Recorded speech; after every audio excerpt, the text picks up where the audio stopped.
അപ്പോൾ ഇതുവരെ ഉണ്ടായിരുന്ന സസ്പെൻസ് കഴിഞ്ഞ് നമ്മൾ പ്രേക്ഷകർ കാത്തിരുന്ന അതിഥി നമ്മോടൊപ്പം ചേരുകയാണ്. വീണ, നമസ്കാരം സർ. മുതിർന്ന മാധ്യമപ്രവർത്തകൻ ജോൺ മുണ്ടക്കൈ, നമ്മൾ തുടക്കത്തിൽ ചില സൂചനകൾ നൽകിയിരുന്നു. പുത്തൻപുള്ളേരിയിൽ അദ്ദേഹം അതിഥിയായി എത്തുമ്പോൾ ഒരു പ്രത്യേക കാരണം കൂടിയുണ്ട്. അദ്ദേഹത്തിൻ്റെ പുതിയ പുസ്തകം ഇന്ന് റിലീസാവുകയാണ്. പുസ്തകം എന്ന് പറയുമ്പോൾ അത് വെറുതെ അങ്ങ് പറഞ്ഞാൽ പോരാ, സോളാർ വിശേഷമാണ്. ആ പേര് മാത്രം മതി എന്ന് എനിക്ക് തോന്നുന്നു, അല്ലേ? സോളാർ വിശേഷം, അതൊരു വലിയ വിശേഷമായിരിക്കും. മലയാള മനോരമയുടെ ഏക ചീഫ് ഓഫ് ബ്യൂറോ ആയി ഇരിക്കുന്ന കാലത്ത് ഈ പേര് സജീവമായിരുന്നു. എന്നാൽ റിട്ടയർ ചെയ്തതിനു ശേഷം ഞാനിത് ഫോൺ ചെയ്തപ്പോഴും അങ്ങോട്ട് പറഞ്ഞതാണ്, ഫേസ്ബുക്ക് കുറിപ്പുകളിലൂടെ ആദ്യം സജീവമായി. പിന്നെ ഇതാ വരുന്ന ഒരു പുസ്തകം. ഒരുപക്ഷെ ജോലി ചെയ്തിരുന്ന കാലത്ത് ചെയ്തതിനേക്കാൾ കൂടുതൽ റിസർച്ച് വേണ്ടി വന്നൊരു വിഷയമാണ്. കാര്യം ഇതിൽ ഏറെയും ഊഹാപോഹങ്ങൾ, കഥകൾ, അല്ലെങ്കിൽ അപവാദങ്ങൾ, അതൊക്കെയായിരുന്നു എൻ്റെ പിന്നെ. അതിൽ നിന്നുകൊണ്ട് ഒരു പുസ്തകം എഴുതാനുള്ള പ്രചോദനം എന്തായിരുന്നു? അതും ഒരു കഥയാണ്. ഞാൻ ഉമ്മൻചാണ്ടിയുടെ ആത്മകഥ ശ്രീ സണ്ണിക്കുട്ടി എബ്രഹാം എഴുതിയ സമയത്ത്, അതേക്കുറിച്ച് ഞങ്ങൾ ചർച്ച ചെയ്യുന്ന സമയത്ത് ശ്രീ സണ്ണിക്കുട്ടിയാണ് ആദ്യമായിട്ട് എന്നോട് ഈ സോളാർ വിവാദം, അതിൻ്റെ പിന്നിൽ ഉമ്മൻചാണ്ടി എങ്ങനെ പിടിപ്പിക്കപ്പെട്ടു എന്നുള്ളതിനെക്കുറിച്ച് ജോൺ ഒരു പുസ്തകം എഴുതാമെന്ന് ചോദിച്ചു. ഞാൻ ആദ്യം അങ്ങ് മടിച്ചു. കാരണം ഒന്നാമത് റിട്ടയർ ചെയ്തിട്ട് ഒന്ന് റിലാക്സ് ചെയ്യുന്നൊരു സമയം, രണ്ടാമത് ഈ വിഷയത്തെക്കുറിച്ച് വളരെയേറെ പഠിക്കണം. കാരണം സോളാർ കമ്മീഷൻ റിപ്പോർട്ട് പഠിക്കണം, ഇത് സംബന്ധിച്ചുള്ള അന്വേഷണ റിപ്പോർട്ടുകൾ പഠിക്കണം, ജഡ്ജിമെൻറ്റുകൾ പഠിക്കണം, പലരെയും ബന്ധപ്പെടേണ്ടതുണ്ട്. അപ്പം ഇത് വളരെ ഒരു tedious ആയിട്ടുള്ള വളരെ ശ്രമകരമായിട്ടുള്ള ഒരു ജോലിയാണ് എന്നുള്ളത് കൊണ്ട് ആദ്യം എനിക്ക് മടിയായിരുന്നു. പക്ഷേ ഞാൻ ആദ്യം ഒന്ന് ശ്രമിച്ച സംഗതി സോളാർ കമ്മീഷൻ റിപ്പോർട്ട് എന്താണെന്നൊന്ന് വായിക്കാൻ ശ്രമിച്ചു.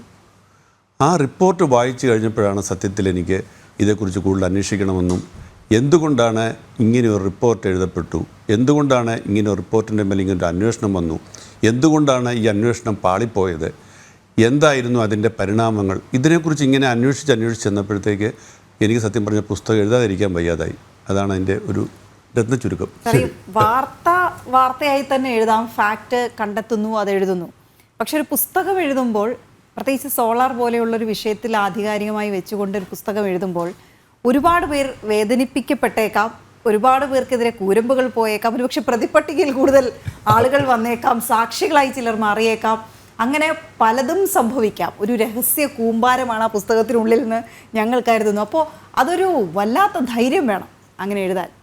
ധൈര്യം മനോരമയിൽ ഇരുന്ന കാലത്ത് തന്നെ എനിക്കുണ്ട്. കാരണം ഒട്ടേറെ അന്വേഷണാത്മക റിപ്പോർട്ടുകൾ എഴുതിയിട്ടുണ്ട്, ഒട്ടേറെ വിമർശനങ്ങളുണ്ടായിട്ടുണ്ട്, ഭീഷണികളുണ്ടായിട്ടുണ്ട്. അതുകൊണ്ട് ധൈര്യത്തിന് കുറവൊന്നുമില്ല. അപ്പോൾ എനിക്ക് തോന്നുന്നു സാർ, അന്ന് ഏറ്റെടുക്കാൻ മനോരമ കൂടിയുണ്ട്. പക്ഷെ ഇപ്പോൾ വളരെ പ്രസക്തമായ ഒരു ചോദ്യമാണിത്.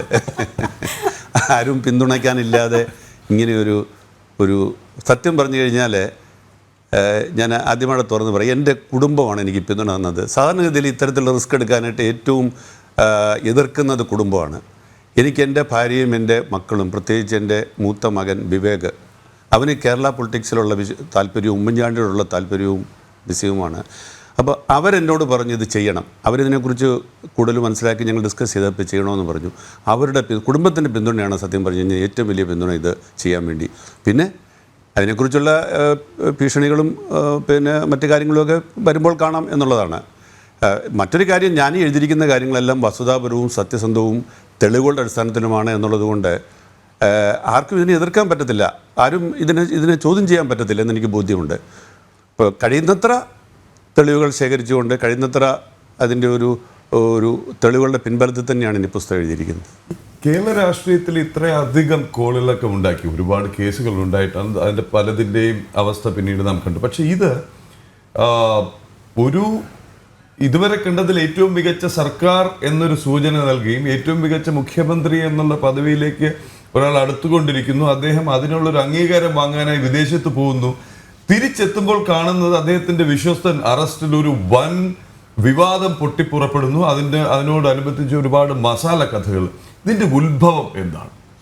സത്യം പറഞ്ഞാൽ ഉമ്മൻചാണ്ടിയുടെ ഈ UN അവാർഡ് വാങ്ങാനുള്ള പോക്കും തിരിച്ചുള്ള വരവും സത്യം പറഞ്ഞാൽ ഒരു ദുരന്തമായിരുന്നത്. ഒരു മുഖ്യമന്ത്രിയെ സംബന്ധിച്ച് ഇതിലും വലിയ ദുരന്തമുണ്ട്. അതായത് ഒരു മുഖ്യമന്ത്രിക്ക് അദ്ദേഹത്തിൻ്റെ കേരളത്തിന് വേണ്ടി അദ്ദേഹം ചെയ്ത സംഭാവനകളുടെ പേരിൽ അദ്ദേഹത്തിന് ഒരു വലിയ അംഗീകാരം രാജ്യാന്തര തലത്തിൽ കിട്ടുന്നു. ആ അംഗീകാരം വാങ്ങാൻ വേണ്ടി അദ്ദേഹം വിദേശത്ത് പോയി അംഗീകാരവുമായിട്ട് തിരിച്ചു വരുമ്പോൾ അദ്ദേഹത്തിന് കിട്ടുന്ന കല്ലേറ് ഒരു വളരെ വളരെ ദയനീയമായ ഒരവസ്ഥയാണ്. എന്തുകൊണ്ട് എന്നുള്ള ശ്രീ പ്രദീപ് പിള്ളയുടെ ചോദ്യം, ഞാൻ അത് തന്നെയാണ് അന്വേഷിച്ചത്. ഞാൻ മനസ്സിലാക്കിയത് അന്ന് ഉമ്മൻചാണ്ടി സർക്കാർ അന്നേരം കേവലം 2 MLA-മാരുടെ ഭൂരിപക്ഷത്തിലാണ് അധികാരത്തിൽ വന്നതെങ്കിലും അദ്ദേഹം ഒട്ടേറെ വികസന പദ്ധതികൾ, മെഗാ പദ്ധതികൾ നടപ്പാക്കി. അങ്ങനെ ഈ നാട്ടിലെ ഇടത്തരക്കാരുടെ കണ്ണിലുണ്ണിയായിട്ട് മാറി. പെട്ടെന്ന് അദ്ദേഹം പോപ്പുലറായി. അദ്ദേഹത്തിൻ്റെ ഒരു ഇത്തരത്തിലുള്ള ഒരു ഭരണ നൈപുണ്യം തന്നെ ആയിരിക്കണം അതിന് കാരണം.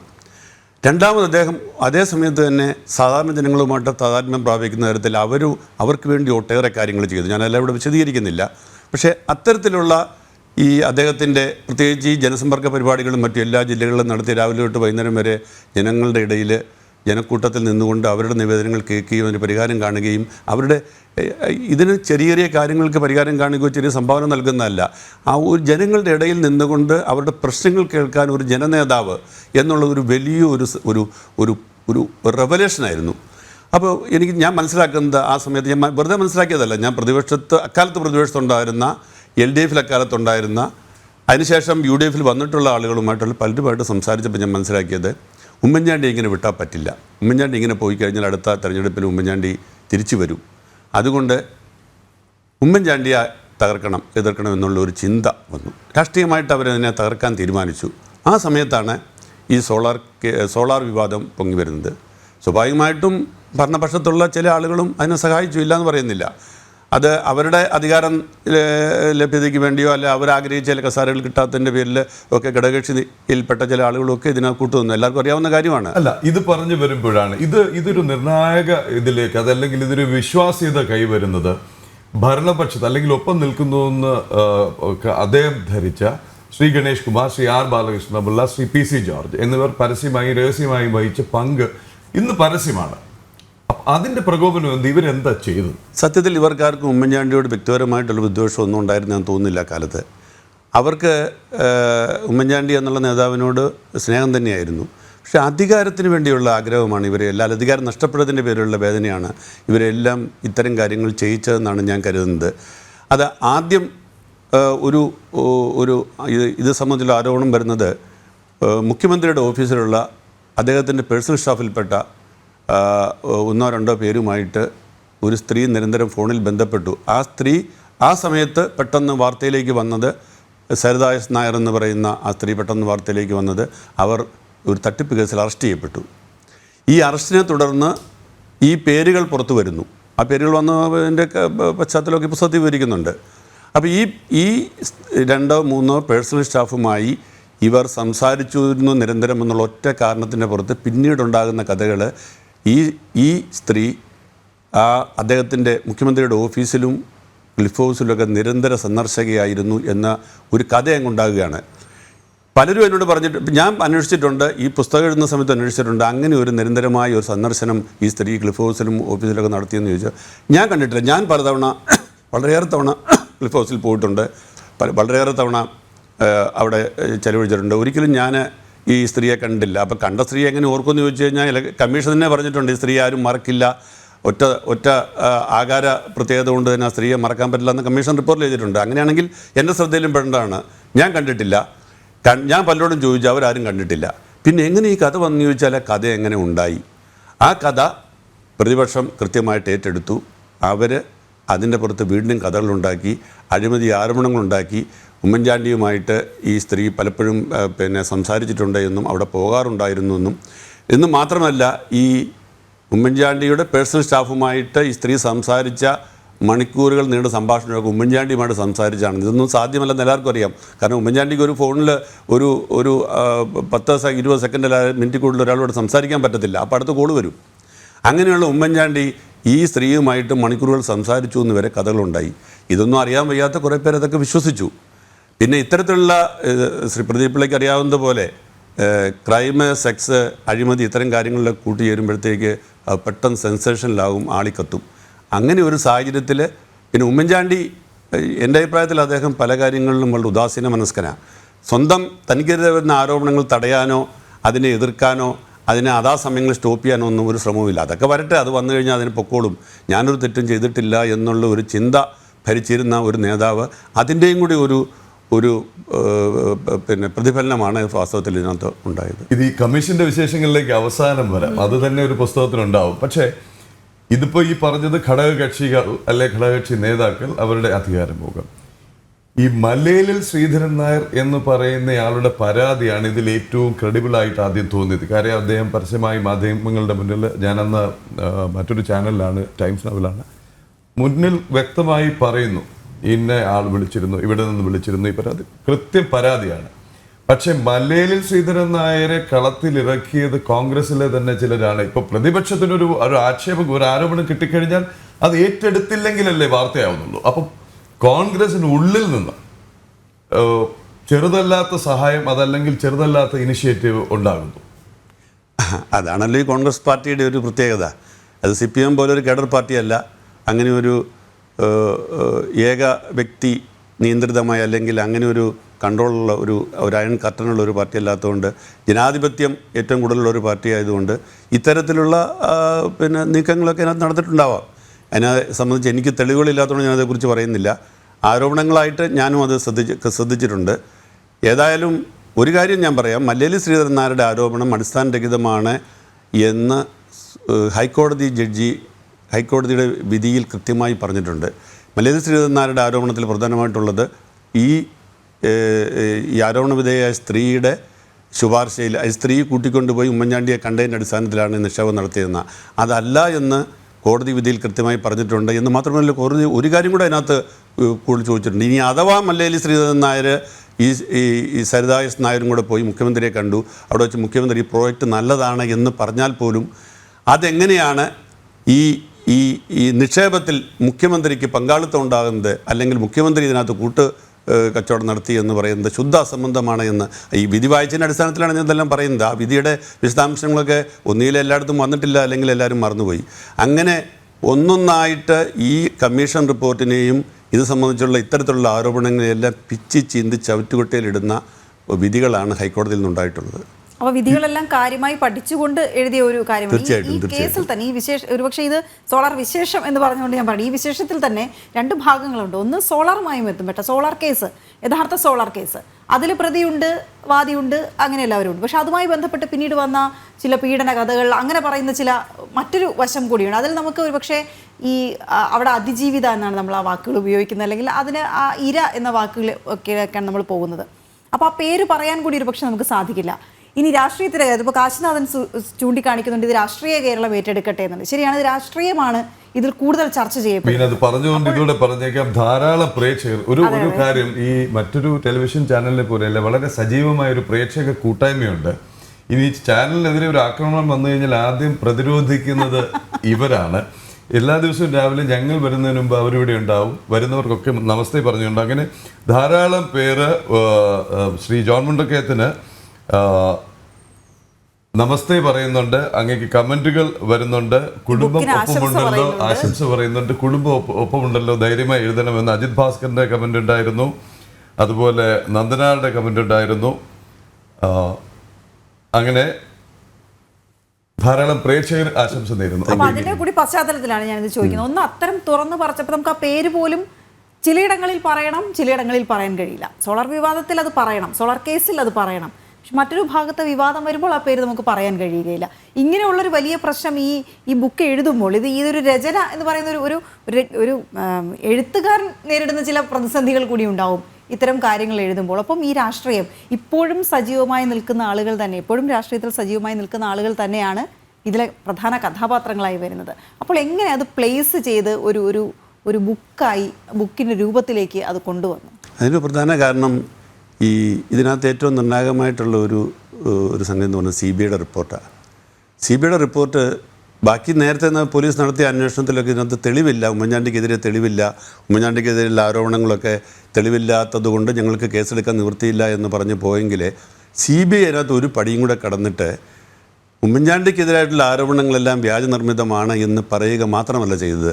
ഇന്ന് വരെ ചരിത്രത്തിൽ ഇന്ന് വരെ ഉണ്ടായിട്ടില്ലാത്ത വിധം ഈ സോളാർ കേസിലെ CBI പറഞ്ഞു ഉമ്മൻചാണ്ടിക്കെതിരായിട്ടുള്ള ഈ വ്യാജനിർമ്മിതമായ ആരോപണങ്ങളുടെ പിന്നിൽ ചിലർ പ്രവർത്തിച്ചിട്ടുണ്ട്, ഇതിൻ്റെ പിന്നിൽ ഒരു ഗൂഢാലോചന നടന്നിട്ടുണ്ട്, ഇതിൻ്റെ ചില പേരുകൾ അതിനകത്ത് പരാമർശിക്കുന്നുമുണ്ട്. അപ്പോൾ അങ്ങനെ ഒരു സംഗതി വന്നിട്ടുണ്ട്. അതിനകത്ത് കൃത്യമായിട്ട് ഈ പരാമർശങ്ങൾ വന്നതുകൊണ്ട് അത് ഇതെഴുതാൻ വേണ്ടിയുള്ള ഒരു ധൈര്യമാണ് ഈ പുസ്തകം എഴുതാൻ വേണ്ടി. കാരണം CBIയുടെ റിപ്പോർട്ട്, ആ റിപ്പോർട്ട് CBI കൊടുത്തു എന്ന് മാത്രമല്ല, ആ റിപ്പോർട്ട് അപ്പാടെ കോടതി അംഗീകരിച്ചു. അപ്പോൾ കോടതി അംഗീകരിച്ച് ആ റിപ്പോർട്ടിൻ്റെ പുറത്ത് ഒരു അപ്പീൽ പോലും പോയിട്ടില്ല സർക്കാർ ഇതുവരെ. അപ്പോൾ തീർച്ചയായിട്ടും അതിനപ്പുറത്തേക്കുള്ള ഒന്നുമില്ല ഇതിനകത്ത്. ആ CBI അതിനകത്ത് എല്ലാം കൃത്യമായി പറഞ്ഞിട്ടുണ്ട്. ഒരു സംശയം എന്ന് പറയുന്നത് CBI റിപ്പോർട്ട് ഇപ്പോൾ എല്ലാവരും വന്നതാണ്, നമ്മൾ മിക്ക മാധ്യമങ്ങൾ അത് റിപ്പോർട്ട് ചെയ്തതാണ്, മിക്ക അഭിഭാഷകർ അതേക്കുറിച്ച് പഠിച്ചതാണ്, അതെല്ലാം പൊതുജനങ്ങൾക്ക് മുന്നിലുണ്ട്, പൊതുസമൂഹത്തിന് മുന്നിലുണ്ട്. അതല്ലാതെ തങ്ങളുടേതായ ചില കണ്ടെത്തലുകൾ, ചില ബോംബുകൾ ഈ പുസ്തകത്തിലുണ്ടോ? എൻ്റെ കണ്ടെത്തലുകൾ എന്ന് പറയുന്നത് വളരെ അധികമൊന്നുമില്ല.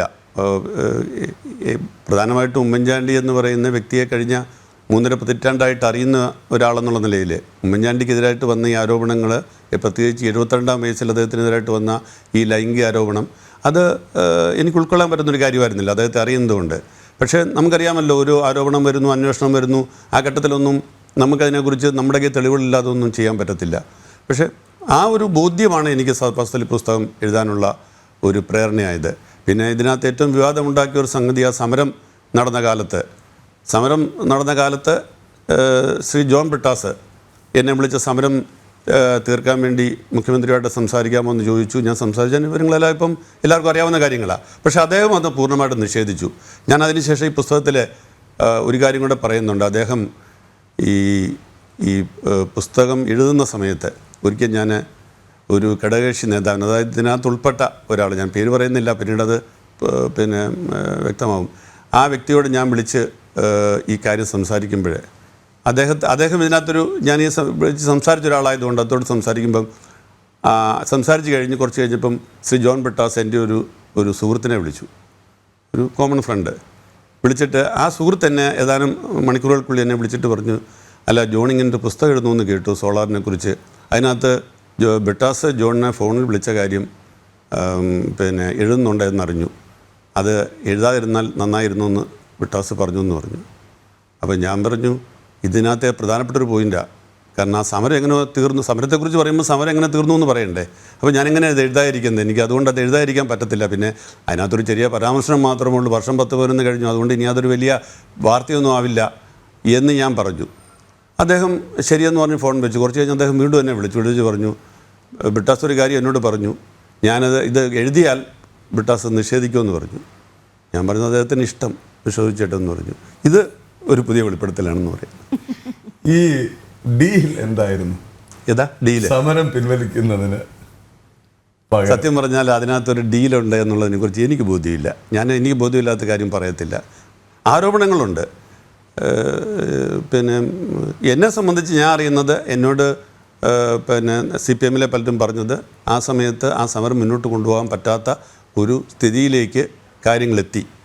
അതിന് 2-3 കാരണം. ഒന്ന്, ആ സമയത്ത് ഈ സമരം 2-3 ദിവസം പെട്ടെന്ന് അവർ വളരെ സ്ട്രാറ്റജിക്കായിട്ട് 2 ദിവസം അവധി പ്രഖ്യാപിച്ചു, 1 ദിവസം പൊതു അവധി. അപ്പോൾ ഈ 3 ദിവസം ഈ സെക്രട്ടേറിയറ്റ് അടഞ്ഞു കിടക്കുമ്പോൾ പിന്നെ ആ സമരത്തിന് പ്രസക്തിയില്ല. അപ്പോൾ സമരം മുന്നോട്ട് കൊണ്ടുപോകാൻ ഈ ആളുകൾ ഇത്രയും വലിയൊരു ജനം ഇവിടെ വന്ന് കൂടിയപ്പം അവരുടെ പ്രാഥമിക ആവശ്യങ്ങൾ നിർവഹിക്കാൻ പോലുള്ള സൗകര്യം നഗരത്തിലില്ല. അങ്ങനെ വന്നപ്പോൾ സമരം നിർത്തിയതാണെന്നാണ് ഒരു ഭാഷ്യം. അതേസമയം തന്നെ ശ്രീ ചെറിയാൻ ഫിലിപ്പ് പിന്നീട് നൽകിയ വിശദീകരണത്തിൽ പറഞ്ഞൊരു കാര്യം എന്നെ കൂടെ കുറിച്ച് ഞെട്ടിച്ചത്, അതായത് ഈ സമരം തുടങ്ങുന്നതിന് 2 ദിവസം മുമ്പ് തന്നെ, അതായത് സമരം തുടങ്ങുന്നതിന് തലേ ദിവസം, അതായത് ഈ സമരം നിർത്തുന്നതിന് 2 ദിവസം മുമ്പ് തന്നെ ശ്രീ ചെറിയാൻ ഫിലിപ്പ്, അന്ന് അദ്ദേഹം ഇടതുപക്ഷത്താണ്, ചെറിയാൻ ഫിലിപ്പും ബ്രിട്ടാസും കൂടി തിരുവഞ്ചൂർ രാധാകൃഷ്ണനെ കണ്ട് സമരം നിർത്തുന്നതിനെക്കുറിച്ച് ചർച്ച ചെയ്തു എന്ന് പറയുന്നുണ്ട്. അപ്പോൾ സമരം തുടങ്ങുന്നതിന് മുമ്പ് തന്നെ നിർത്താൻ ചർച്ച ചെയ്യുന്നു. അതെന്താണെന്ന് എനിക്കറിയില്ല. അങ്ങനെ ഒരു ചർച്ചയുണ്ടെങ്കിൽ അത് എന്തുകൊണ്ടാണെന്ന് അവരെ വിശദീകരിക്കേണ്ടത്. അതേ കുറിച്ച് ഞാനൊന്നും പറയുന്നില്ല. ഇതിൽ 2 ഭാഗം. ഒന്ന്, എങ്ങനെയെങ്കിലും ഈ സമരം നിർത്തണം, പല സമരങ്ങളും ചെന്ന് പെടുന്ന ഒരു ഘട്ടമുണ്ടല്ലോ, എങ്ങനെയെങ്കിലും ഈ സമരം നിർത്തണം, മുഖം രക്ഷിക്കാൻ ഒരു അവസരം.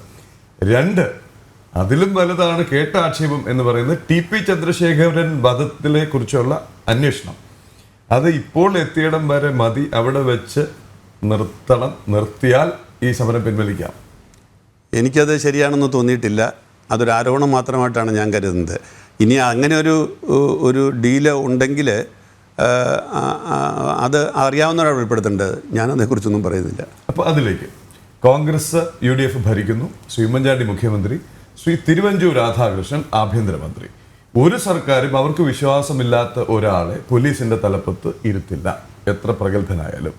ഇങ്ങനെയുള്ള സംവിധാനത്തിൽ മുഖ്യമന്ത്രി വിമാനത്തിൽ കയറുന്നതിനിടയിൽ അദ്ദേഹത്തിന്റെ പേഴ്സണൽ സ്റ്റാഫിനെ അറസ്റ്റ് ചെയ്തത് എങ്ങനെ? ആരും അറിഞ്ഞില്ലേ? ഞാൻ ആ കാര്യം പിന്നെ തിരുവഞ്ചൂരിനോട് സംസാരിച്ചു, അത് കേസ് അന്വേഷിച്ച ഹേമേന്ദ്രനോടും സംസാരിച്ചു. അതിനെക്കുറിച്ച് തിരുവഞ്ചൂരനോട് പറഞ്ഞത് അദ്ദേഹം ഈ അറസ്റ്റിനെ കുറിച്ച് അദ്ദേഹത്തിന് അറിവില്ലായിരുന്നു. ഹേമേന്ദ്രൻ പറഞ്ഞത് കേസിൻ്റെ അന്വേഷണത്തിൽ ഒരു തരത്തിൽ ഇവരാരും ഇടപെട്ടിട്ടില്ല. ഇത് UDF സർക്കാരിൻ്റെ അല്ലെങ്കിൽ ഉമ്മൻചാണ്ടിയുടെ നേതൃത്വത്തിൻ്റെ ഒരു പ്രത്യേകതയായിരിക്കാം. ഉമ്മൻചാണ്ടി ഒരു തരത്തിലും ഇടപെട്ടിട്ടില്ല. പിന്നെ ഹേമേന്ദ്രൻ വളരെ സത്യസന്ധനായ ഒരു ഉദ്യോഗസ്ഥനാണെന്ന് എല്ലാവർക്കും അറിയാം. ഇടപെടാൻ അദ്ദേഹം സമ്മതിക്കത്തുമില്ല. അദ്ദേഹം അങ്ങനെ വന്നാൽ അദ്ദേഹം അന്വേഷണം അവസാനിപ്പിക്കത്തേ ഉള്ളൂ.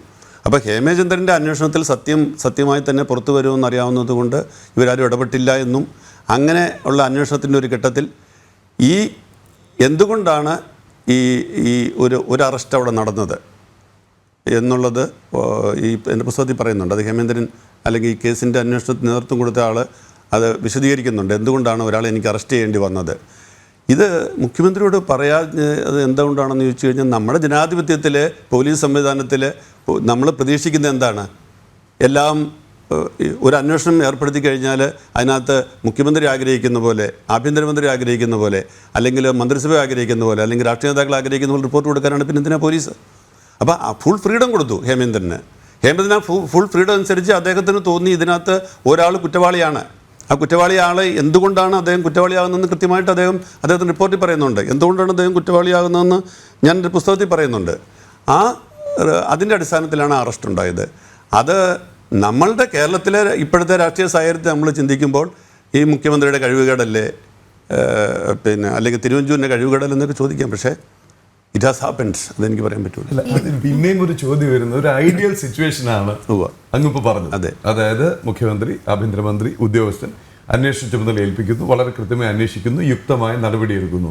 പക്ഷെ കേരളത്തിൽ അടുത്ത കാലത്തൊന്നും അങ്ങനെ ഉന്നതരുമായിട്ട് എന്തെങ്കിലും ബന്ധമുള്ള ഏതെങ്കിലും കേസിൽ എന്തെങ്കിലും ഒരു നടപടി അവരറിയാതെ ഉണ്ടായി എന്ന് വിശ്വസിക്കുക ബുദ്ധിമുട്ടാവില്ലേ സാധാരണ ജനങ്ങൾ? തീർച്ചയായിട്ടും ഇപ്പോഴങ്ങനെ സംഭവിക്കില്ല. അന്നത് സംഭവിച്ചു. അതിൻ്റെ ശരിതെറ്റുകളെക്കുറിച്ച് ആളുകൾ ചർച്ച ചെയ്യുക. അങ്ങനെയാണോ ഒരു സർക്കാർ, അങ്ങനെയാണോ ഒരു മുഖ്യമന്ത്രി, അങ്ങനെയാണോ ഒരു ആഭ്യന്തരമന്ത്രി, അവർ നിയമിച്ച ഒരു പോലീസ് ഉദ്യോഗസ്ഥൻ്റെ മേൽ, ഒരു IPS ഉദ്യോഗസ്ഥൻ്റെ മേൽ അവർക്കൊരു നിയന്ത്രണമില്ലേ? അവർ പറയുന്നത് പോലെ അല്ലേ അന്വേഷണം നടത്തേണ്ടതെന്നൊക്കെ ചോദിച്ചു കഴിഞ്ഞാൽ എനിക്കൊന്നും പറയാനില്ല. അത് ചർച്ച ചെയ്യേണ്ട വിഷയമാണ്. ഇടയ്ക്കൊന്ന് ഈ പുസ്തകത്തിൻ്റെ ഒരു മാർക്കറ്റിംഗ് തലത്തിലേക്കും കൂടി വന്നാൽ, ഓരോ പുസ്തകവും എഴുതുമ്പോൾ അതിന് ഒരു പ്രത്യേക വിഭാഗം വായനക്കാരെ ലക്ഷ്യമിട്ടാണ് ഓരോ പുസ്തകങ്ങളും ഇറങ്ങുക. അതല്ലാതെ എല്ലാവർക്കുമായി ഇറങ്ങുന്ന പുസ്തകമുണ്ട്. ഇതിപ്പോൾ CPV നായർ ചൂണ്ടിക്കാണിക്കുന്നു, ഒരു വലിയ മനുഷ്യനെ നശിപ്പിക്കാൻ പുറപ്പെട്ടവരെ അനാവരണം ചെയ്യാൻ മുന്നോട്ടിറങ്ങിയ ശ്രീ ജോൺ മുണ്ടക്കയത്തിൻ്റെ സത്കർമ്മത്തിന് അനുമോദനം. ഇതാണ് ഒരു വിഭാഗം ആളുകൾ, ഒരു പക്ഷേ അതിനുവേണ്ടിയാണ് ഒരു വിഭാഗം ആളുകൾ ഇത് വായിക്കുക. അതേസമയം മറ്റൊരു വിഭാഗം ആളുകൾ വായിക്കുന്നത് തീർച്ചയായും ഇതിൻ്റെ എതിർക്കാൻ വേണ്ടി, അല്ലെങ്കിൽ ഇതിൽ ചില പ്രതികരണങ്ങൾ നടത്താൻ വേണ്ടി, അറിഞ്ഞുകൊണ്ട് ഇത് ഫാബ്രിക്കേറ്റഡ് ആണ്, ഭാവനയാണ് എന്നൊക്കെ പറഞ്ഞ് പുസ്തകം ഭാവനയും കൂടി ചേർന്നുകൊണ്ട് എഴുതാറുണ്ട്. ഇതിൽ പക്ഷേ ഭാവനയൊന്നും ഉണ്ടാവില്ല എന്നുള്ള കാര്യം ഉറപ്പാണ്. സത്യമായി എഴുതുന്നു എന്ന് താങ്കൾ നേരത്തെ പറഞ്ഞു. അപ്പോൾ രണ്ട് തരം വായനക്കാരും കൂടി ചേർന്ന് ഏറ്റെടുക്കുന്ന ഒരു പുസ്തകമായിരിക്കും ഇത് എന്നുള്ളതിൻ്റെ ഒരു മാർക്കറ്റിംഗ് സൈഡ് എങ്ങനെ കാണുന്നു? ഞാൻ സത്യം പറഞ്ഞു കഴിഞ്ഞാൽ ഇതിൻ്റെ മാർക്കറ്റിങ്ങിനെ കുറിച്ച് ചിന്തിച്ചിട്ടേ ഇല്ല. എന്നോട് പലരും പറഞ്ഞിട്ടുണ്ട്, ഈ ഒരു വിഷയം നിങ്ങൾ ഇത്രയും സ്റ്റഡി ചെയ്ത സ്ഥിതിക്ക് നിങ്ങൾ എന്തിനാണ് ഈ പുസ്തകം എഴുതുന്നത്? നിങ്ങളൊരു നല്ല നോവൽ എഴുതി കഴിഞ്ഞാൽ 2 ഗുണമുണ്ട്. ഒന്ന്, ആരും ശത്രുക്കളാവില്ല, ആരും പിണങ്ങത്തില്ല. രണ്ടാമത്, വളരെയേറെ ഭാവന ഇതിനകത്ത് ഉപയോഗിക്കാം. അപ്പോൾ ഇത് നല്ല മാർക്കറ്റിങ്ങിന് സാധ്യതയുള്ള ഒരു നല്ല പുസ്തകമാണെന്ന് പറഞ്ഞു. പക്ഷേ ഞാൻ ഉദ്ദേശിച്ചു ഉമ്മൻചാണ്ടി എൻ്റെ വിഷയം എന്താണ്? ഉമ്മൻചാണ്ടി എന്ന് പറയുന്ന എനിക്കറിയാവുന്ന നേതാവിനോട് ഈ ഭരണകൂടവും പിന്നെ ഇവിടുത്തെ രാഷ്ട്രീയ പാർട്ടികളും കാണിച്ച അനീതി എന്താണ്? ഇത് ഉമ്മൻചാണ്ടി എന്ന് പറയുന്ന വ്യക്തി മാത്രമല്ല, ഈ ഇന്നത്തെ മുഖ്യമന്ത്രിയാണെങ്കിലും നാളെ വരാൻ പോകുന്ന മുഖ്യമന്ത്രിയാണെങ്കിലും ആരാണെങ്കിലും ശരി, ആ മുഖ്യമന്ത്രിയായിട്ട് അല്ലെങ്കിൽ 50 വർഷം കേരളത്തിലെ ജനപ്രതിനിധിയായിട്ടിരുന്ന് ഇത്രയേറെ ജനങ്ങളുടെ ഇടയിൽ പ്രവർത്തിച്ച ഒരു നേതാവ്, അദ്ദേഹത്തിന് മേൽ ഇത്രയും വലിയൊരു അഴിമതി ആരോപണം ക്ഷമിക്കാം, കാരണം അഴിമതി ആരോപണം എല്ലാവരും കൊണ്ടുവരും, എല്ലാം സ്റ്റിക്ക് ചെയ്യണമെന്നില്ല. പക്ഷേ ലൈംഗിക ആരോപണത്തിൻ്റെ ഒരു മുൾക്കിരീടം ആ മനുഷ്യൻ്റെ തലയിൽ വെച്ച് കൊടുക്കാനായിട്ട് ആരെങ്കിലും ഏതെങ്കിലും ഭരണകൂടം തയ്യാറാവുന്നെങ്കിൽ അതിനൊരു പുനർവിചിന്തനം ആവശ്യമില്ലേ? എന്തടിസ്ഥാനത്തിൽ? വാസ്തവത്തിൽ അത് എടുത്തു പറയേണ്ട ഒരു കാര്യമുണ്ട്. ഈ സോളാർ കമ്മീഷൻ റിപ്പോർട്ടിൻ്റെ മാത്രം ബേസിലാണ് ഒരു ദിവസം ക്യാബിനറ്റ് കഴിഞ്ഞിട്ട് ഈ പ്രഖ്യാപനം വരുന്നത്. ഈ അന്വേഷണം 4 അന്വേഷണം ഉമ്മൻചാണ്ടിക്കെതിരെ നടത്തുമെന്നാണ് പറഞ്ഞത്. 4 അന്വേഷണം. ഒന്ന് പിന്നെ പല പോലീസ് സ്റ്റേഷനുകളിലുള്ള കേസുകളുടെ അടിസ്ഥാനത്തിൽ അതിൽ മുഖ്യമന്ത്രിയുടെ പങ്കാളിത്തം. രണ്ടാമത്തേത് വൻ തുക അഴിമതി കോഴ വാങ്ങിയതിൻ്റെ വിഷയം. മൂന്നാമത്തേത് ലൈംഗിക ആരോപണം. പിന്നെ നാലാമത്തേത് വളരെ ദയനീയമാണ്, അത് കമ്മീഷൻ്റെ റിപ്പോർട്ടിലൊരു വാചകം എടുത്തിട്ടാണ്. അതായത് ലൈംഗിക സംതൃപ്തി അഴിമതിയായി കണ്ട് അതിൻ്റെ പേരിൽ ഒരു കേസ്. ഇങ്ങനെ 4 കേസാണ് അന്നത്തെ പിന്നെ പത്രസമ്മേളനം എടുത്ത് വെച്ച് നോക്കിയാൽ അറിയാം. 4 കേസാണ് അന്ന് പിന്നെ ഉമ്മൻചാണ്ടിക്കെതിരായിട്ട് എടുക്കാൻ വേണ്ടി തീരുമാനിച്ചത്. പക്ഷെ ഒരു കേസും എടുത്തില്ല എന്നുള്ളതാണ് സത്യം. എടുക്കാതിരുന്നതിൻ്റെ കാരണം പിന്നീട് ഈ പ്രഖ്യാപനം വന്ന ശേഷം സുപ്രീം കോടതി റിട്ടയർഡ് ജഡ്ജി അർജിത് പസായത്തിൻ്റെ റിപ്പോർട്ട് തേടുന്നു.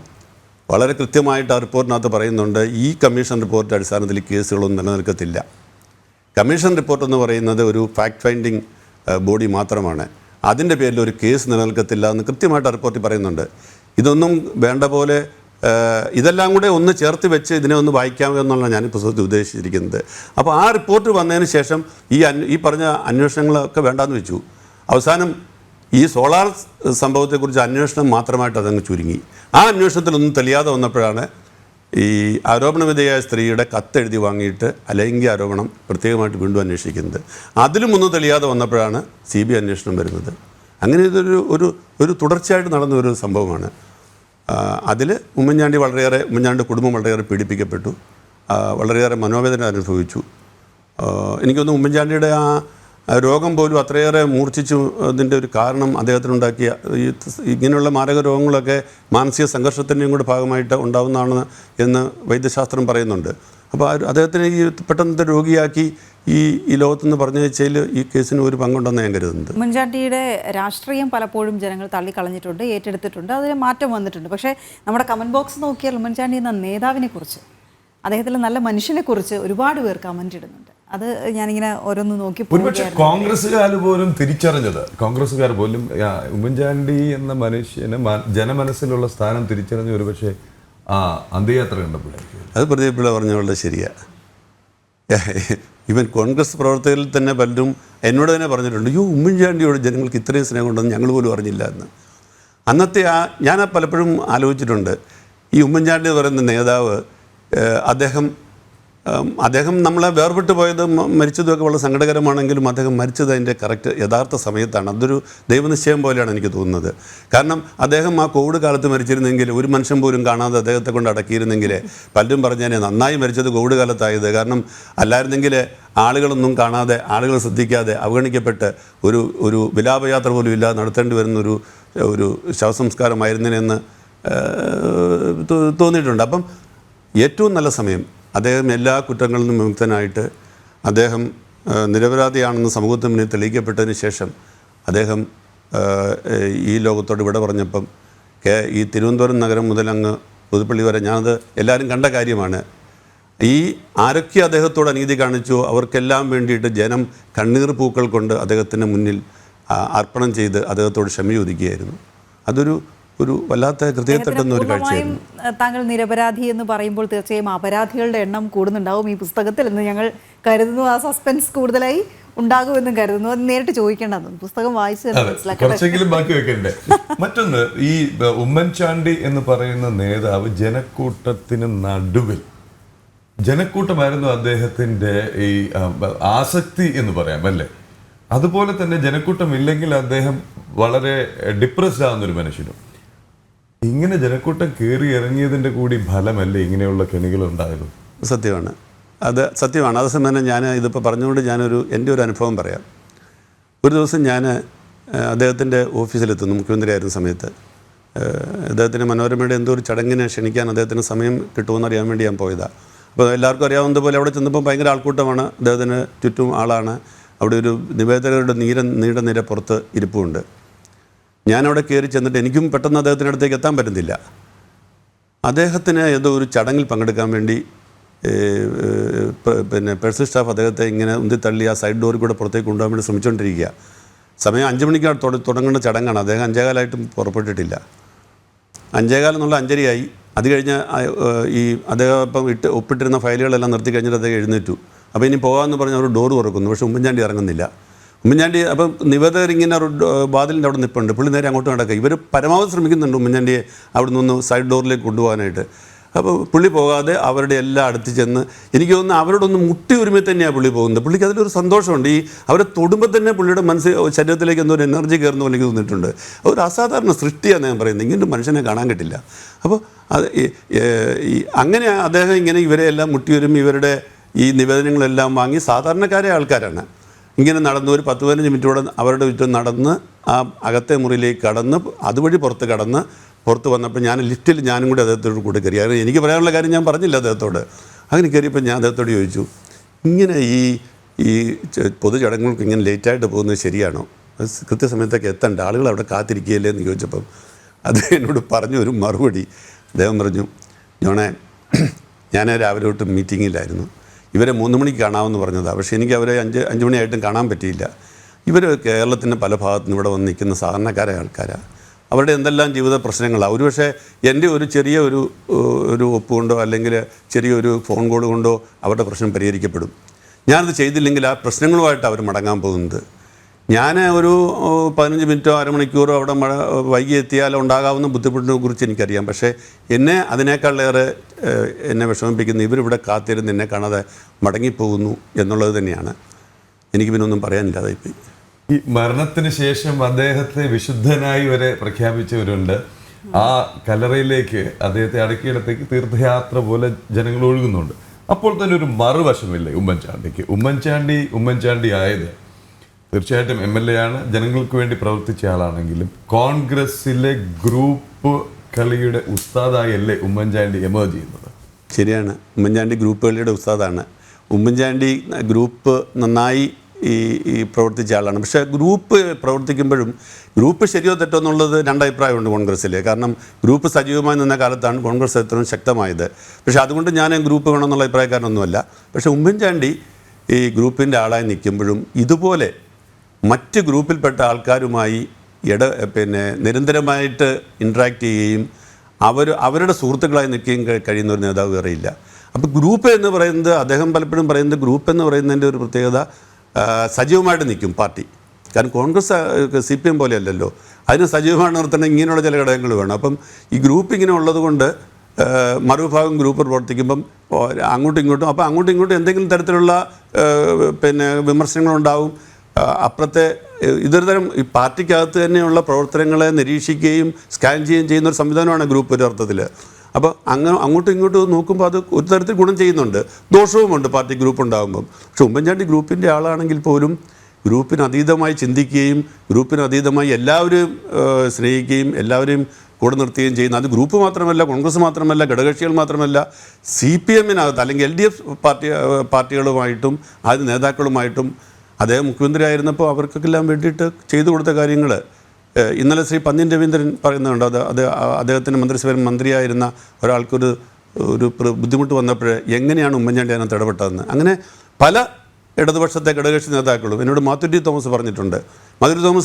എന്നോട് പറഞ്ഞിട്ടുണ്ട് അദ്ദേഹത്തിനെ കുറിച്ച് ഞാൻ വിമർശിച്ച് പറഞ്ഞ പ്രസംഗത്തെക്കുറിച്ച് എനിക്ക് പിന്നീട് വലിയ ദുഃഖം തോന്നിയിട്ടുണ്ട്, ഞാനതിൽ ലജ്ജിക്കുന്നു. അദ്ദേഹം പരസ്യമായിട്ട് തന്നെ അത് പറഞ്ഞിട്ടുണ്ട് മാത്യു ടി തോമസ്. അല്ല, അത് ശരിയാണെന്ന് എനിക്ക് തോന്നുന്നു. കാരണം അദ്ദേഹത്തിലെ മനുഷ്യനെ ആരും തള്ളി പറയില്ല. ഇല്ല, ഇതൊരു സത്യമാണ്. കാരണം അതുകൊണ്ടാണ് ഉമ്മൻചാണ്ടി ഇതെല്ലാമാണ്. ഉമ്മൻചാണ്ടി ഒരു പ്രായോഗിക ബുദ്ധിയുള്ള ഒരു രാഷ്ട്രീയക്കാരനാണ്. അദ്ദേഹം ആ പ്രായോഗിക ബുദ്ധി രാഷ്ട്രീയത്തിൽ അല്ല വളരെ ശുദ്ധാത്മാവായ ആളാണെന്ന് ഞാൻ പറയുന്നില്ല. പക്ഷേ അതൊരു വശം ഭരണപരമായ അദ്ദേഹത്തിൻ്റെ തന്ത്രജ്ഞത, രാഷ്ട്രീയത്തിലെ അദ്ദേഹത്തിൻ്റെ തന്ത്രജ്ഞത, അതിനെല്ലാം അപ്പുറത്ത് അദ്ദേഹത്തിന് ഒരു വലിയ മാനുഷിക മുഖമുണ്ട്. അത് സത്യസന്ധമായൊരു മാനുഷിക മുഖമാണ് എന്ന് എല്ലാവർക്കും അറിയാം. ഇപ്പം ജനങ്ങൾ നിലയിൽ നേരത്തെ പ്രദീപ് ചൂണ്ടിക്കാണിച്ചതുപോലെ ഈ ഗ്രൂപ്പിന്റെ ഭാഗമായി നിന്നതുകൊണ്ട് സ്വന്തം പാർട്ടിയിൽ നിന്നാണ് ഒരുപക്ഷെ കൂടുതൽ പ്രശ്നങ്ങൾ അദ്ദേഹം നേരിട്ടുള്ളതെന്നാണ് ഈ ഒരു സ്പെസിഫിക് എക്സാമ്പിൾ കൂടി. ശ്രീ കെ കരുണാകരൻ അദ്ദേഹത്തിന്റെ അവസാന ടേം പൂർത്തിയാക്കാതെ താഴെയിറങ്ങി. ആ കേസ് തന്നെ പിന്നീട് ഇല്ല എന്ന് തെളിഞ്ഞു. കേസിന്റെ മെറിറ്റിലേക്ക് ഞാൻ കടക്കുന്നില്ല, ഞാൻ അതിന് ആളുമല്ല. പക്ഷേ അന്ന് മുന്നിൽ നിന്നത് ഉമ്മൻചാണ്ടിയാണ്. എം ഹസൻ പിന്നീട് ഒരിക്കൽ തുറന്നു പറഞ്ഞിട്ടുണ്ട്, ഞങ്ങളിങ്ങനെ ഒന്ന് എറിഞ്ഞു നോക്കിയെന്നേ ഉള്ളൂ, മാങ്ങ വീണു എന്നാണ്, അത്രയാന്ന് ഉദ്ദേശിച്ചിരുന്നുള്ളൂ. പക്ഷേ അതേ അവസ്ഥ മറ്റൊരു അർത്ഥത്തിൽ ഉമ്മൻചാണ്ടി നേരിടേണ്ടി വന്നില്ലേ സ്വന്തം പാർട്ടിയിൽ നിന്നാണ്? എനിക്ക് പറയാനുള്ള മറുപടി എന്താണെന്ന് വെച്ചാൽ, ഞാൻ ഈ പറയുന്നത് എൻ്റെ അനുഭവം വെച്ച്, ഞാൻ ഈ കാലത്തെല്ലാം ഇവിടെ ഉണ്ടല്ലോ. ഉമ്മൻചാണ്ടി കരുണാകരനെ താഴെ ഇറക്കാൻ വേണ്ടി അങ്ങനെ ഒരു നീക്കം നടത്തിയതായിട്ട് എനിക്കറിയില്ല. ആ ഗ്രൂപ്പ് അങ്ങനെ നീക്കം അത് ഈ ചാരക്കേസാണ് ഉദാഹരണമായിട്ട് പറയുന്നത്. പക്ഷേ ചാരക്കേസിൻ്റെ പേരിലാണ് പിന്നെ കെ കരുണാകരൻ രാജിവെച്ചെന്ന് ഞാൻ കരുതുന്നില്ല. ചാരക്കേസും കൂടെ അതിൻ്റെ കൂടെ ഒരു കാരണമായെന്നുള്ളേ ഉള്ളൂ. ഇതൊരു ഗ്രൂപ്പിൻ്റെ പ്രവർത്തനത്തിന് ഭാഗമായിട്ട് തന്നെ, പക്ഷേ ആ ഗ്രൂപ്പ് പ്രവർത്തനത്തിൻ്റെ ഭാഗമായിട്ട് അവരുന്നയിച്ച ചില പ്രശ്നങ്ങളുണ്ട്. അതായത് അവരുടെ അർഹതപ്പെട്ട പിന്നെ രാജ്യസഭാ സീറ്റ് കൊടുത്തില്ല, അവിടെ തൊട്ട് തുടങ്ങുന്നത്. അതേ തുടർന്നാണ് ഉമ്മൻചാണ്ടി രാജിവെക്കുന്നത്. ആ രാജിയിലാണ് തുടങ്ങുന്നത് ശരിക്ക് കരുണാകരനെതിരായിട്ടുള്ള നീക്കം. അതിനൊന്നും ഞാൻ ജസ്റ്റിഫൈ ചെയ്യുന്നില്ല. കണ്ണൂർക്കാണ് വന്നത്, എന്തോ രാജിവെച്ച് നേരെ കണ്ണൂരിലാണ് വന്നത്. അതെ. അല്ല, ഞാൻ പറഞ്ഞു പിന്നെ രാഷ്ട്രീയമായിട്ട് അത്തരം നീക്കങ്ങളൊക്കെ നടത്തിയിട്ടുണ്ട്. അതുകൊണ്ട് അതിൻ്റെ തിരിച്ചടിയല്ലേ ഉമ്മൻചാണ്ടിക്ക് രണ്ടാമതുണ്ടായെന്നൊക്കെ ചോദിച്ചു കഴിഞ്ഞാൽ, അങ്ങനെ ഒരു ഇപ്പോൾ ഈ സോളാർ കേസിലുണ്ടായതുപോലുള്ള ഒരു കുതികാൽ വെട്ടോ അല്ലെങ്കിൽ പിന്നിൽ നിന്നുള്ള കുത്തലോ ഒന്നും അല്ല ഉണ്ടായത്. അത് നേരിട്ടുള്ളൊരു ഫൈറ്റ് തന്നെയായിരുന്നു. അതിന് ചെറിയ തെറ്റുകളിലേക്കൊന്നും ഞാൻ പോകുന്നില്ല. പക്ഷേ അത് കാലം വിലയിരുത്തട്ടെ, ജനം വിലയിരുത്തട്ടെ. നമ്മുടെ സമയം ഏതാണ്ട് കഴിഞ്ഞു വരുന്നു. പക്ഷെ എന്നാലും 2 ചോദ്യങ്ങൾ ചോദിക്കാതെ, ഒന്ന്, ഈ അങ്ങ് തെളിച്ചു പറയാതെ പോയൊരു പോയിന്റാണ് ഇതില് പിന്നെ ആരോപിതനായിരുന്ന ഒരാൾ, അല്ലെങ്കിൽ ഈ പറയുന്ന അതിജീവിതയുടെ ഭർത്താവായ ശ്രീ രാധാകൃഷ്ണൻ അന്ന് മുഖ്യമന്ത്രിയായിരുന്ന ഉമ്മൻചാണ്ടിയെ കണ്ട് ചില കാര്യങ്ങൾ പറഞ്ഞു. പിന്നീട് ഒന്ന് വാർത്ത ശ്രീ ഗണേഷ് കുമാറിനെതിരായ ആരോപണമായിരുന്നുവെന്ന്. മരിക്കുവോളം അദ്ദേഹം അതേപ്പറ്റി മിണ്ടിയിട്ടില്ല. പക്ഷെ അതെങ്കിലും തുറന്നു പറഞ്ഞിരുന്നുവെങ്കിൽ കുറെയെങ്കിലും സ്വന്തം പേരും കുടുംബത്തിൻ്റെ ഒരു ദുഃഖവും മാറുമായിരുന്നു. അത് ശരിയാ. എന്നോട് ഇടതുപക്ഷത്തുള്ള ചില നേതാക്കൾ എന്നോട് പറഞ്ഞിട്ടുണ്ട്, എന്തുകൊണ്ടാണ് ഉമ്മൻചാണ്ടി അത് പുറത്ത് പറയാതെ, ആ ഒറ്റ കാര്യം പറഞ്ഞിരുന്നെങ്കിൽ അദ്ദേഹത്തിനെതിരെ ഈ ആരോപണമൊന്നും വരത്തില്ലായിരുന്നു എന്ന് പറഞ്ഞിട്ടുണ്ട്. പക്ഷേ അത് അദ്ദേഹത്തിന് തീരുമാനമായിരുന്നു. കാരണം അദ്ദേഹത്തോട് പേഴ്സണലായിട്ട് പറഞ്ഞൊരു കാര്യം, രണ്ടാമത് അത് ചില കുടുംബങ്ങളെ തകർക്കുമെന്നുള്ളൊരു കാരണം. അതെല്ലാം ഉപരി ഞാൻ പുസ്തകത്തിൽ പറയുന്ന വേറെ കാര്യം കൂടി ഉണ്ട്. അതായത് അന്ന് പിന്നെ ബിജു രാധാകൃഷ്ണൻ ഉമ്മൻചാണ്ടിയോട് ഇക്കാര്യം പറയുമ്പോൾ അദ്ദേഹത്തിന് പിന്നെ അറിയാവുന്നത് ലക്ഷ്മി നായരെയായിരുന്നു. അന്ന് സരിതാസ് നായർ എന്ന് പറയുന്ന പേര് സർഫസ് ചെയ്തിട്ടില്ല. അപ്പോൾ ലക്ഷ്മി നായരെ അറിയുമെന്ന് പറഞ്ഞാൽ, ലക്ഷ്മി നായർ 1-2 വട്ടം അവർ ഈ ചെക്ക് കൊടുക്കാനായിട്ടും പിന്നെ ഈ പ്രോജക്റ്റ് സബ്മിറ്റ് ചെയ്യാനും ഒക്കെ ആയിട്ട് അദ്ദേഹത്തെ ചെന്ന് കണ്ടിട്ടുണ്ട്. അപ്പം ഞാൻ മനസ്സിലാക്കുന്നത്, അദ്ദേഹം തിരിച്ചു വന്ന് ഈ പേഴ്സണൽ സ്റ്റാഫ് വഴി ലക്ഷ്മി നായരുമായിട്ട് ബന്ധപ്പെട്ടു, ഫോണിൽ ബന്ധപ്പെട്ട് അവരോട് ചോദിച്ചു, ഇങ്ങനെ ഈ പിന്നെ ബിജു രാധാകൃഷ്ണൻ പറയുന്നതിനകത്ത് വല്ല സത്യമുണ്ടോ എന്ന് ചോദിച്ചപ്പോൾ അവർ പറഞ്ഞു, ഇങ്ങനൊരു കാര്യം പുറത്ത് പറഞ്ഞാൽ ഞാൻ പിന്നെ ജീവിച്ചിരിക്കില്ല. അതൊരു ബ്ലാക്ക് മെയിലിംഗ്, അദ്ദേഹം പറഞ്ഞിട്ടുണ്ടല്ലോ, അദ്ദേഹം ഞാനൊരു ബ്ലാക്ക് മെയിലിങ്ങിന് ഒരിക്കൽ വിധേയനായി എന്ന് പറയുന്നത് ഇതാണ് ആ ബ്ലാക്ക് മെയിലിംഗ് എന്ന് പിന്നീട് എന്നോട് അദ്ദേഹമായിട്ട് അടുപ്പമുള്ള 1-2 പേര് അവരോട് ഇത് പറഞ്ഞിട്ടുണ്ടെന്ന് പറഞ്ഞു. അദ്ദേഹം പുറത്തത് പറഞ്ഞില്ല, മാധ്യമങ്ങൾ പലവണ ചോദിച്ചിട്ടും അദ്ദേഹം അത് പറഞ്ഞില്ല. അദ്ദേഹം ആ ഒരു ബ്ലാക്ക് മെയിലിങ്ങും കൂടെ, അതല്ലെങ്കിൽ അദ്ദേഹം ആ ഒരു ഭയപ്പെട്ടിരുന്നു അങ്ങനെ വല്ലതും സംഭവിക്കുമോ എന്നുള്ള ഒരു കാരണം കൂടി ആവാം ഒരുപക്ഷെ അദ്ദേഹം ഇത് പിന്നെ പറയാതിരുന്നതെന്ന് ഞാൻ കരുതുന്നു. പക്ഷേ അദ്ദേഹത്തിന് അതിന് വലിയ വില കൊടുക്കേണ്ടി വന്നു. ഈ ബ്ലാക്ക് മെയിലിംഗ് നടത്തിയതപ്പോൾ ഈ അതിജീവിതയാണ്. അതെ എന്നാണ് ഞാൻ മനസ്സിലാക്കിയത്. അതിനെല്ലാ സാഹചര്യമുണ്ട്. അത് പലരും അടുപ്പമുള്ള 1-2 പേരോട് അദ്ദേഹം അവരോട് പറഞ്ഞിട്ടുണ്ട്. അന്വേഷണത്തിൽ ഇടപെടാത്ത മുഖ്യമന്ത്രി, ഭരണ സംവിധാനം. പക്ഷേ അദ്ദേഹം വെച്ച അന്വേഷണ കമ്മീഷൻ അതിൻ്റെ ഒരു പോക്കിനെ കുറിച്ചും കൂടി പറഞ്ഞാൽ ഒരു പൂർണ്ണതയായ. അന്വേഷണ കമ്മീഷനെ കുറിച്ച് ഞാൻ അദ്ദേഹത്തോട് തന്നെ ചോദിച്ചു. അദ്ദേഹം പറഞ്ഞു, ഈ ഭരണമാറ്റത്തിന് ശേഷമാണ് അന്വേഷണ കമ്മീഷനിൽ പ്രകടമായിട്ടുള്ള ഈ മാറ്റം വന്നത്. അദ്ദേഹത്തിനടുത്ത് ഈ അന്വേഷണ കമ്മീഷൻ്റെ പേര് വരുമ്പോഴേ 2 അഭിപ്രായം ഉണ്ടായിരുന്നു. അതിനകത്ത് ചിലർ ഇത് കൊണ്ടുവന്ന ആൾക്കാർ പറഞ്ഞു അദ്ദേഹം വളരെ ഫെയറായിട്ട് തീരുമാനിക്കുന്ന ആളാണ്, ഒരു കുഴപ്പമില്ല. അപ്പം മറ്റൊരു പറഞ്ഞ അദ്ദേഹത്തിന് ചില രാഷ്ട്രീയ താല്പര്യമുള്ള ആളാണ്, പശ്ചാത്തലം അങ്ങനെയാണെന്നൊക്കെ പറഞ്ഞപ്പം ഉമ്മൻചാണ്ടി അന്നേരം പറഞ്ഞത് ആരന്വേഷിച്ചാൽ എന്താ, സത്യമല്ലേ പുറത്ത് വരൂ എന്നുള്ള നിലപാട്, ഒരു ഉദാസീനമായൊരു നിലപാട് അക്കാര്യത്തിൽ എടുത്തു. അപ്പോൾ ഞാൻ ചോദിക്കുന്ന, ഒരു റിട്ടയർഡ് ജഡ്ജിയാണ് അന്വേഷിക്കുന്നത്. റിട്ടയർഡ് ജഡ്ജി അന്വേഷിക്കുമ്പം അദ്ദേഹം സത്യസന്ധമായിട്ട് അന്വേഷിക്കുന്നതിൽ നമ്മൾ കരുതണ്ട, അല്ലാതെ പാർട്ടിക്ക് വേണ്ടി അല്ലെങ്കിൽ ഭരിക്കുന്ന സർക്കാരിന് വേണ്ടി അന്വേഷിക്കുക എന്നല്ല നമ്മുടെ സങ്കല്പം. അങ്ങനെയാണെങ്കിൽ ഈ അന്വേഷണത്തിൻ്റെ പ്രസക്തി ഇല്ലല്ലോ. ഒരു സർക്കാർ അന്വേഷണ കമ്മീഷനെ നിയമിക്കുന്നു, അന്വേഷണ കമ്മീഷൻ സർക്കാരിന് അനുകൂലമായിട്ട് റിപ്പോർട്ട് കൊടുക്കാൻ വേണ്ടിയല്ല. പക്ഷേ ഇത് ആരന്വേഷിച്ചു, റിപ്പോർട്ട് ഉമ്മൻചാണ്ടി തെറ്റുകാരനാണെങ്കിൽ ആ അന്വേഷണ കമ്മീഷൻ അങ്ങനെ റിപ്പോർട്ട് കൊടുത്താൽ ഞാനതിനെ എതിർക്കത്തില്ല. പക്ഷേ ഉമ്മൻചാണ്ടി തെറ്റുകാരനാണെന്ന് ഒരു തെളിവും ഈ അന്വേഷണ റിപ്പോർട്ടിൽ ഇല്ല എന്നുള്ളതാണ് സത്യം. ആ അന്വേഷണ റിപ്പോർട്ട് ആര് വായിച്ചു നോക്കിയാലും അത് മനസ്സിലാവും. ഒരു അതാണ് കോടതി ചോദിക്കുന്നത്. ഒരു സ്ത്രീ എഴുതിയ ഒരു കത്തിൻ്റെ അടിസ്ഥാനത്തിൽ മാത്രം, പരാതിക്കാർ എഴുതിയൊരു കത്തിൻ്റെ അടിസ്ഥാനത്തിൽ മാത്രം എഴുതി വെച്ച 100 പേജ് വരുന്ന റിപ്പോർട്ട് എന്തുകൊണ്ട് നിലനിൽക്കില്ല എന്ന് വളരെ കൃത്യമായിട്ട് ഹൈക്കോടതി ഡിവിഷൻ ബെഞ്ച് വിധിച്ചിട്ടുണ്ട്. ഈ കമ്മീഷന്റെ ടേംസ് ഓഫ് റെഫറൻസ് എന്തായിരുന്നു? കമ്മീഷൻ അന്വേഷിച്ചത് എന്തായിരുന്നു? കമ്മീഷൻ്റെ ടേംസ് ഓഫ് റെഫറൻസ് 5-6 കാര്യങ്ങളുണ്ട്. അതിനകത്തൊന്ന്, ഈ സാമ്പത്തിക നഷ്ടം വല്ലതും വന്നിട്ടുണ്ടോ, സർക്കാരിൻ്റെ ഖജനാവിൽ നിന്ന് എന്തെങ്കിലും പോയിട്ടുണ്ടോ, അതിനകത്ത് സർക്കാരിൻ്റെ ഉത്തരവുകൾ വല്ലതും ഉണ്ടോ, ഇങ്ങനെയുള്ള കാര്യങ്ങളാണ് ഉണ്ടായിരുന്നത്. അതിനകത്ത് ഈ ലൈംഗികാരോപണമൊന്നും പറഞ്ഞിട്ടുമില്ല. പക്ഷേ അതൊന്നും കമ്മീഷൻ അന്വേഷിച്ചിട്ടില്ല. ഈ സാമ്പത്തിക നഷ്ടം 1 രൂപ പോലും ഉണ്ടായിട്ടില്ല, അത് കമ്മീഷൻ റിപ്പോർട്ടിലേ ഇല്ല. 1 രൂപ പോലും സാമ്പത്തിക നഷ്ടം ഉണ്ടായിട്ടില്ല എന്നുള്ള കാര്യം കമ്മീഷൻ റിപ്പോർട്ടിലില്ല. സർക്കാരിൻ്റെ ഒരു ഉത്തരവ് പോലും ഇറങ്ങിയിട്ടില്ല എന്നുള്ള കാര്യം കമ്മീഷൻ റിപ്പോർട്ടിലില്ല. അപ്പം അങ്ങനെ അന്വേഷിക്കണമെന്ന് പറഞ്ഞു, എന്താണ് ടേംസ് ഓഫ്, അത് കോടതിയുടെ വിധിക്കകത്ത് കൃത്യമായിട്ട് പറയുന്നുണ്ട്. ടേംസ് ഓഫ് റെഫറൻസിൽ പറഞ്ഞ കാര്യങ്ങളൊന്നും അന്വേഷിക്കാതെ ടേംസ് ഓഫ് റെഫറൻസിൽ പറയാത്ത കാര്യമാണ് ഈ കമ്മീഷൻ അന്വേഷിച്ചിരിക്കുന്നത് എന്ന് കോടതി റിപ്പോർട്ടിൽ പറയുന്നുണ്ട്. അങ്ങനെ ഇതിൻ്റെ എല്ലാം കൂടെ ചേർത്താൽ ഒരു നല്ലൊരു കോമഡിയാണ് ഈ കമ്മീഷൻ റിപ്പോർട്ട്. നല്ലൊരു സിനിമാ കഥ, എല്ലാ ചേരുവകളുമുള്ള ഒരു സിനിമാ കഥയായിരുന്നു ആ റിപ്പോർട്ട്. എത്ര കത്തുണ്ടായിരുന്നു ഇതൊക്കെ? 4 കത്തുണ്ടായിരുന്നു. 4 കത്താണ് ആകെ സ്വന്തം കൈപ്പടയിൽ എഴുതിയതായിട്ട് എനിക്ക് മനസ്സിലാക്കാൻ കഴിഞ്ഞത്. ഒരു കത്ത് ഈ ജയിലിലിരുന്ന് എഴുതിയതായി പറയുന്ന കത്ത്. ആ കത്ത് ഇതുവരെ ആരും കണ്ടിട്ടില്ല. അത് പുറത്തു വന്നിട്ടില്ല. ആ കത്ത് കണ്ടവരുണ്ട്. അന്ന് അവിടുത്തെ ജയിൽ സൂപ്രണ്ടായിരുന്ന ഒരു വിശ്വനാഥൻ കണ്ടിട്ടുണ്ട്. അന്നത്തെ DGP ആയിരുന്ന ജയിൽ മേധാവിയായിരുന്ന അലക്സാണ്ടർ ജേക്കബ് കണ്ടിട്ടുണ്ട്. പിന്നെ ശരണ്യ, മനോജ് ഉൾപ്പെടെയുള്ള ആളുകൾ അത് കണ്ടതായിട്ട് പറയുന്നുണ്ട്. പിന്നെ ഇവരുടെ അഭിഭാഷകൻ കണ്ടിട്ടുണ്ട്, ബാലകൃഷ്ണപിള്ള കണ്ടിട്ടുണ്ട്. അദ്ദേഹത്തിൻ്റെ അടുത്താണ് ഈ കത്തെത്തിയത്. പിന്നെ ഗണേശൻ കണ്ടോ ഇല്ലോ എന്നുള്ള ഗണേശനെ അറിയത്തുള്ളൂ, അദ്ദേഹം കണ്ടു ഇതുവരെ പറഞ്ഞിട്ടില്ല. അപ്പോൾ ഈ കത്തിന് ശേഷം പിന്നെ രണ്ടാമത് ഈ കത്ത് എഴുതാനൊരു കാരണം, അന്നത്തെ എറണാകുളത്തെ മജിസ്ട്രേറ്റായിരുന്ന, അന്നത്തെ ജുഡീഷ്യൽ മജിസ്ട്രേറ്റായിരുന്ന അദ്ദേഹം അന്ന് ഈ പരാതി ഇവർ പറയുമ്പോൾ ഒരു പരാതിയായിട്ട് എഴുതിത്തരാൻ പറഞ്ഞു. ആ പരാതി എഴുതി കൊടുത്തപ്പോഴത്തേക്ക് ഈ കത്ത് 4 പേജായിട്ട് ചുരുങ്ങി. അതിനകത്ത് ആരുടെയും പേരില്ല. അത് കഴിഞ്ഞ് വീണ്ടും ഈ പരാതിക്കാരി ഒരു പത്രസമ്മേളനം നടത്തുമ്പോൾ ആ പത്രസമ്മേളനത്തിൽ ഈ ഒരു കത്ത് ഉയർത്തി കാട്ടുന്നുണ്ട്. ആ കത്തിനാണ് ഒരു പേജ് പിന്നീട് ഫോട്ടോഗ്രാഫർമാർ സൂം ചെയ്തെടുത്ത് ചില പേരുകളൊക്കെ അന്ന് പത്രത്തിൽ വന്നത്. ആ കത്ത് അവർ കാണിക്കുന്നില്ല. അന്ന് പത്രക്കാർ ചോദിക്കുന്നുണ്ട്, നിങ്ങൾ ഈ കത്ത് കൈ വെച്ചിട്ട് നിങ്ങൾ തരാതിരിക്കുമ്പോൾ നിങ്ങൾക്ക് ഇതിനകത്ത് ഇത് വെച്ച് ബാർഗെയിൻ ചെയ്യാനല്ലെന്ന് ചോദിക്കുന്നുണ്ട്. അപ്പം അവർ വളരെ വികാരധീനയായിട്ട് പറയുന്നു, അത് എൻ്റെ സ്വകാര്യതയിൽ നിങ്ങൾ ഇങ്ങനെ കടന്നു കയറുന്നത് ശരിയല്ല. വളരെ രസമാണത്. ആ പത്രസമ്മേളനം ശ്രദ്ധിക്കേണ്ട കാര്യമാണ്.